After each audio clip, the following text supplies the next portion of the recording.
بسم اللہ الرحمن الرحیم۔ ایک سوال یہ آیا ہے کہ ہماری زندگی کے ہمارے لیے کوئی حقوق نہیں ہے۔ آج تقدیر نے ہمیں تباہ کر رکھا ہے، ہماری تقدیر ہی کچھ ایسی ہے، اور دنیا میں جو کچھ حالات ہوتے ہیں یہ ہماری تقدیر خراب ہے۔ جیسا کہ لوگ کہتے ہیں ہماری قسمت خراب ہے اور تقدیر ہم سے کھیل کر رہی ہے۔ اس طرح کی باتیں جو لوگ کرتے ہیں انہیں سمجھنا چاہیے۔ اس طرح کا زبان سے کہنا یہ بہت زیادہ ایمان توحید کے خلاف ہے اور کمال ایمان کے خلاف ہے۔ تقدیر پر ایمان اللہ رب العالمین کے ایمان کے حصوں میں سے ایک رکن ہے۔ تقدیر انسان کو کوئی کھیل تماشا نہیں کرتی ہے۔ زمانہ کسی کے ساتھ کوئی بیکار وقت یا بیکار چیزیں، جیسا کہ لوگ کہتے ہیں بھئی زمانہ بدل گیا ہے اور زمانہ ایسا ہوا ویسے ہوا، جو کچھ کہتے ہیں، تو یہ تمام چیزیں زندگی کے اندر جو ہوتا ہے وہ سب تقدیر الہی کے مطابق، اللہ کے علم کے مطابق، اللہ سبحانہ و تعالی وہی رات اور دن کو پلٹنے والا، وہی اللہ عز و جل کی ذات ہے جو اس دنیا میں سعادت اور شقاوت، نیکی اور بدبختی اور خوشیاں اور غم، سب کچھ اللہ تعالیٰ کے حکمت کے مطابق رونما ہوتی ہیں۔ اور اللہ تعالیٰ کی حکمت سے کوئی چیز چھپی نہیں ہے۔ لوگوں کے ساتھ جو کچھ بھی ہوتا ہے، انسان کا علم محدود ہے، عقلیں قاصر ہیں ان حکمتوں کو سمجھنے کے لیے جو اللہ رب العالمین اپنے بندوں کے ساتھ فرماتا ہے۔ اور اس دنیا کے اندر جو کچھ بھی ہے وہ اللہ تعالیٰ کی پیدا کردہ مخلوق ہے۔ اللہ رب العالمین نے اپنی مشیت اور اپنی قدرت سے جو چاہا جیسے چاہا آپ نے پیدا فرمایا ہے۔ اور یہ دنیا چاہے کوئی چاہے یا نہ چاہے، لیکن وہ اللہ کی ذات، وہی معطی دینے والا، وہی روکنے والا، اور وہی دنیا میں جو کچھ بھی ہوتا ہے اس کو ڈاؤن کرنے والا، اور دنیا میں جو کچھ ہوتا ہے اس کو بلند کرنے والا، اور عزت کا مالک اور ذلت دینے والا، اور اللہ رب العالمین کی ذات ہے جو کسی کو مالدار اور غنی بنا دیتا ہے تو کسی کو فقیر اور محتاج بنا دیتا ہے، اور کوئی گمراہ بھٹکا ہوا ہے اور کوئی ہدایت پر ہے، اور کوئی نیک بخت سعادت مند ہے تو کوئی بدبخت ہے شقی ہے، اور اسی طرح سے جس کو چاہے بادشاہ بنا دیا اور جس کو چاہے بادشاہ سے محروم کر دیتا ہے۔ اور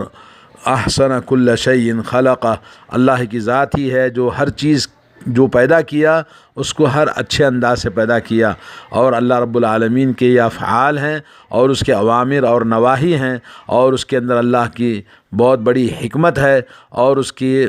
حکمتوں کو قابل تعریف ہم کہیں اور اس پر شکر ادا کریں اللہ عز و جل کا، اگرچہ کہ ہم انسان اپنی ادراک عقل کی کمی اور ادراک میں ہمیں وہاں تک اس کی تنہائی، اس کے ادراک کی انتہا کو نہیں پہنچ پاتے، تو ہمیں اللہ رب العالمین کی ہمیشہ قدرت اور اس کے نعمتوں کا، اس کے تقلبات کا ہمیں شکر ادا کرنا چاہیے۔ صحیح بخاری اور صحیح مسلم میں فرمان رسول صلی اللہ علیہ وسلم ہے، اللہ تعالیٰ فرماتا ہے مجھے ابن آدم تکلیف اور ایذا دیتا ہے، وہ زمانے کو گالیاں دیتا ہے، اور زمانہ میں ہی ہوں، میں ہی دن رات کا تغیر و تبدل کر رہا ہوں۔ مطلب یہ ہے کہ جاہلیت والے لوگ کہا کرتے تھے ہائے زمانے کی ہلاکی، اس نے ہمارے ساتھ یہ کیا کر دیا اور یوں کر دیا، ایسے کر دیا ویسے کر دیا، یہ زمانہ بڑا خراب ہے، جیسا کہ لوگ کہتے ہیں۔ بس اللہ تعالیٰ کے افعال کو زمانے کی طرف منسوب کر کے پھر زمانے کو برا کہتے تھے، تو گویا افعال کے فاعل یعنی خود اللہ کو برا کہتے تھے۔ فرمایا لا تسبوا الدہر فانی انا الدہر، لوگو زمانے کو گالی نہ دو اس لیے کہ زمانہ میں ہی ہوں۔ ایک اور روایت میں اللہ کے نبی صلی اللہ علیہ وسلم نے فرمایا لا یقل ابن آدم یا خیبۃ الدہر فانی انا الدہر ارسل اللیل والنہار فاذا شئت قبضتہما، فرمایا کہ اے ابن آدم زمانے کو برا بھلا، زمانے کی خرابی نہ کہا کرو، اس لیے کہ زمانہ میں ہی ہوں، میں نے ہی رات اور دن کو بھیجنا ہے، اور جب چاہا ان دونوں کو پھر میں روک لیتا ہوں۔ اللہ تعالیٰ کا ارشاد ہے ذالکم اللہ ربکم لا الہ الا هو خالق کل شیء فاعبدوہ وہو علی کل شیء وکیل، کہا کہ لوگو یہ تمہارا رب ہے پروردگار، اور اس کے علاوہ کوئی معبود برحق اس کائنات میں نہیں ہے، اور ہر چیز کا پیدا کرنے والا وہی ہے، تو لوگ اسی کی عبادت کرو۔ تو زمانے کو برا بھلا کہنے والوں، جو لوگ بھی کہتے ہیں، وہ گویا اس زمانے کے فاعل اللہ عز و جل کو برا بھلا کہتے ہیں۔ اور یہی تفسیر کی ہے امام شافعی نے، ابو عبید نے، ابن جریر نے، امام بغوی وغیرہ نے۔ اور یہ جو حدیث میں آیا، میں رات اور دن کو پلٹتا ہوں، یعنی اس کے اندر خیر اور شر اللہ عز و جل کے ارادے سے، اس کی تدبیر سے، اس کے علم سے اور اس کی حکمت، اور اس نے جو چاہا جیسے چاہا اللہ رب العالمین کی طرف سے ہی ہوتا ہے، اور اس کے اندر کوئی دوسرا شریک نہیں ہے۔ اور اس کے اندر ہمیں چاہیے کہ ہم اللہ عز و جل کی حمد و ثنا کریں ہر حال میں۔ مومن کی شان بڑی عجیب ہے۔ اذا اصابت السراء، جب اللہ تعالیٰ مومن کو خوشیاں دیتا ہے، شکرا، اللہ تعالیٰ کے شکر گزاری میں لگ جاتا ہے۔ اور اللہ رب العالمین کی طرف سے کوئی بھی تکلیف، بلا، آزمائش، مصیبت آتی ہے، ضراء، اذا اصابت الضراء صبر، تو مومن صبر کرتا ہے اور گلا شکوہ اور واویلا نہیں کرتا ہے، اور اللہ کے ساتھ حسن ظن بہت ضروری ہے، اور اللہ کی حمد و ثنا اور اس کی طرف رجوع کرنا، توبہ کرنا، اور اللہ کی بارگاہ میں ہمیشہ اپنے آپ کو اللہ کی طرف رجوع کرنے میں اپنے نفس کو یعنی مجبور کرنا کہ اللہ کی بارگاہ میں توبہ کرے۔ وَنَبْلُوكُمْ بِالشَّرِّ وَالْخَيْرِ فِتْنَةً وَإِلَيْنَا تُرْجَعُونَ۔ اللہ نے فرمایا سورہ انبیاء آیت نمبر 35 کہ ہم نے انسانوں کو، تم لوگوں کو خیر اور شر کے ذریعے فتنوں میں ڈالیں گے، کبھی مال کا فتنہ، کبھی اولاد کا فتنہ، کبھی منصب کا فتنہ، اور کبھی ان تمام سے محروم کرنے کے بعد اللہ تعالیٰ انسان کو فتنوں میں ڈال دیتا ہے۔ وَإِلَيْنَا تُرْجَعُونَ، یہ سب چیزیں بعد میں آپ کو لوٹ کر ہمارے ہی پاس آنا ہے۔ تو امام محمد بن عبد الوہاب رحمہ اللہ اپنی کتاب التوحید میں ایک باب لکھا ہے، باب من سب الدہر فقد آذى اللہ، جس نے زمانے کو برا بھلا کہا تو اس نے اللہ کو تکلیف دی۔ اور اس میں اللہ رب العالمین کو تکلیف دینا، قرآن مجید کے اندر بھی اللہ رب العالمین سورہ احزاب آیت نمبر 57 اور 58، ان الذین یؤذون اللہ ورسولہ لعنہم اللہ فی الدنیا والآخرہ وأعد لهم عذابا مہینا۔ جو لوگ اللہ اور اس کے رسول کو ایذا دیتے ہیں، تکلیف پہنچاتے ہیں، ان پر دنیا اور آخرت میں اللہ کی پھٹکار ہے، اور ان کے لیے نہایت ذلیل، ذلت والا عذاب اللہ نے تیار کر رکھا ہے۔ زمانے کو برا بھلا کہنے میں جو مسائل پیش ہوتے ہیں، پہلی بات یہ کہ زمانے کو گالی دینا، برا بھلا کہنا، جیسا کہ لوگ کہتے ہیں زمانہ بڑا خراب ہے، زمانہ ایسا ہو گیا، ویسا ہو گیا، تو نمبر ایک یہ بہت ناجائز ہے، حرام ہے۔ اسی طرح سے اللہ رب العالمین کو گویا ہم تکلیف پہنچاتے ہیں، اللہ رب العالمین کو تکلیف پہنچانا اسلام میں، جیسا کہ ابھی آپ نے آیت سنی کہ دنیا میں بھی ان کے لیے لعنت ہے، لعنت کی پھٹکار ہے، اور آخرت میں بھی ان کے لیے عذاب اللہ نے تیار کر رکھا ہے۔ تیسری چیز یہ ہے کہ اللہ کے نبی صلی اللہ علیہ وسلم فرماتے ہیں، اللہ تعالیٰ فرماتا ہے فَإِنَّ اللَّهَ هُوَ الدَّهْرُ، بے شک اللہ ہی وہی زمانہ ہے، یعنی اللہ رب العالمین اس زمانے کا فاعل، اور جو بھی کچھ زمانے میں تقلبات ہوتے ہیں، انقلابات ہوتے ہیں، اس کا اللہ عز و جل کرنے والا ہے۔ نمبر 4 یہ ہے کہ جو شخص اللہ کو گالی دیتا ہے، اگرچہ کہ وہ دل سے اس کا مقصد گالی دینا نہیں ہے، لیکن وہ گالی دینے والا ہوگا اگر اس طرح کی بات کرتا ہے، تو اس طرح سے ہمیں سمجھنا چاہیے کہ اللہ عز و جل، اللہ وحدہ لا شریک، وہی تقدیر کو بنانے والا، چیزوں کو اپنی حکمت بالغہ کے ذریعے اللہ عز و جل نے یہ جو کچھ بھی انقلابات، جیسے موجودہ دور میں ہمیں نظر آتا ہے کہ کرونا کی وجہ سے جو کچھ انقلابات دنیا کے اندر آئے ہیں، جس میں اللہ عز و جل اپنی قدرت کی نشانیاں دکھاتے ہیں۔ 1 سال ہونے جا رہا ہے، دنیا ساری عاجز ہے اس کرونا کے آگے، اور دنیا میں لوگ آج تک اس کو روک نہ سکے، دیکھ نہ سکے، بتا نہ سکے، اور کسی کو ظاہر کر نہ سکے۔ تو دوستو،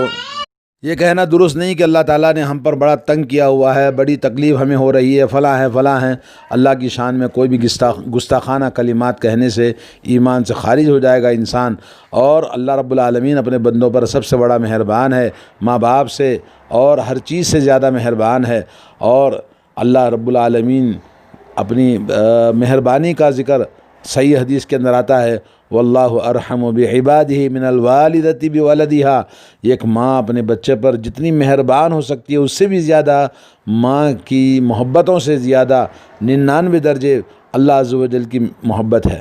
جیسا کہ حدیث میں آتا ہے نبی کریم صلی اللہ علیہ وسلم نے فرمایا کیا تم جانتے ہو اس بچے کو ماں آگ میں ڈال سکتی ہے؟ صحابہ کرام نے کہا ہرگز نہیں، تو کہا یقین کر لو اللہ رب العالمین اس ماں کی محبت سے 100 درجے اللہ نے محبت کے بنائے، اور یہ محبتوں میں سے 1 درجہ دنیا میں بھیجا ہے، 99 درجے اپنے پاس رکھا ہے۔ تو اپنے بندوں پر اللہ تعالیٰ بے انتہا محبت کرتا ہے۔ اللہ رب العالمین کی نافرمانی کرنا، توحید کے خلاف، عقیدے کے خلاف اور عبادتوں کے خلاف، رسول اللہ صلی اللہ علیہ وسلم کی سنتوں کے خلاف جو آج زندگی ہماری گزر رہی ہے، اللہ اور اس کے رسول کی اطاعت کرنے کے بجائے اور توحید کی جستجو، ایمان کو صحیح کرنے کی کوشش کرنے کے بجائے اور زیادہ دور ہوتے جا رہے ہیں، نفرتیں پھیلا رہے ہیں، کمال ایمان کے خلاف، ایمان کی جستجو کرنے والوں کو برا بھلا کہہ کر معاشرے میں ایک تو غیر مسلم لگے ہوئے ہیں اسلام کو بدنام کرنے کے لیے، دوسری طرف سوشل میڈیا میں مسلمان جو وہابی کے نام سے، غیر مقلد کے نام سے، تشدد پسند کے نام سے، اہل حدیث کے نام سے، یہ وکٹوریہ کی اولاد ہیں، انگریز کی اولاد ہیں، نہ جانے کیا کیا ناموں سے اسلام کو بدنام کر رہے ہیں۔ ان کا جرم یہی کہ وما نقموا منہم الا یؤمنوا باللہ العزیز الحمید، انتقام انہوں نے صرف اس لیے لیا کہ ایک اللہ عز و جل کی توحید اور ایک پیغمبر علیہ الصلوۃ والسلام کی سنتوں کو دل و جان سے محبت کرنے والوں کو لوگ اسی طرح انتقام لیتے رہیں گے۔ اور آج لوگوں کے اندر بہت زیادہ اس طرح کے کلمات آپ دیکھتے ہوئے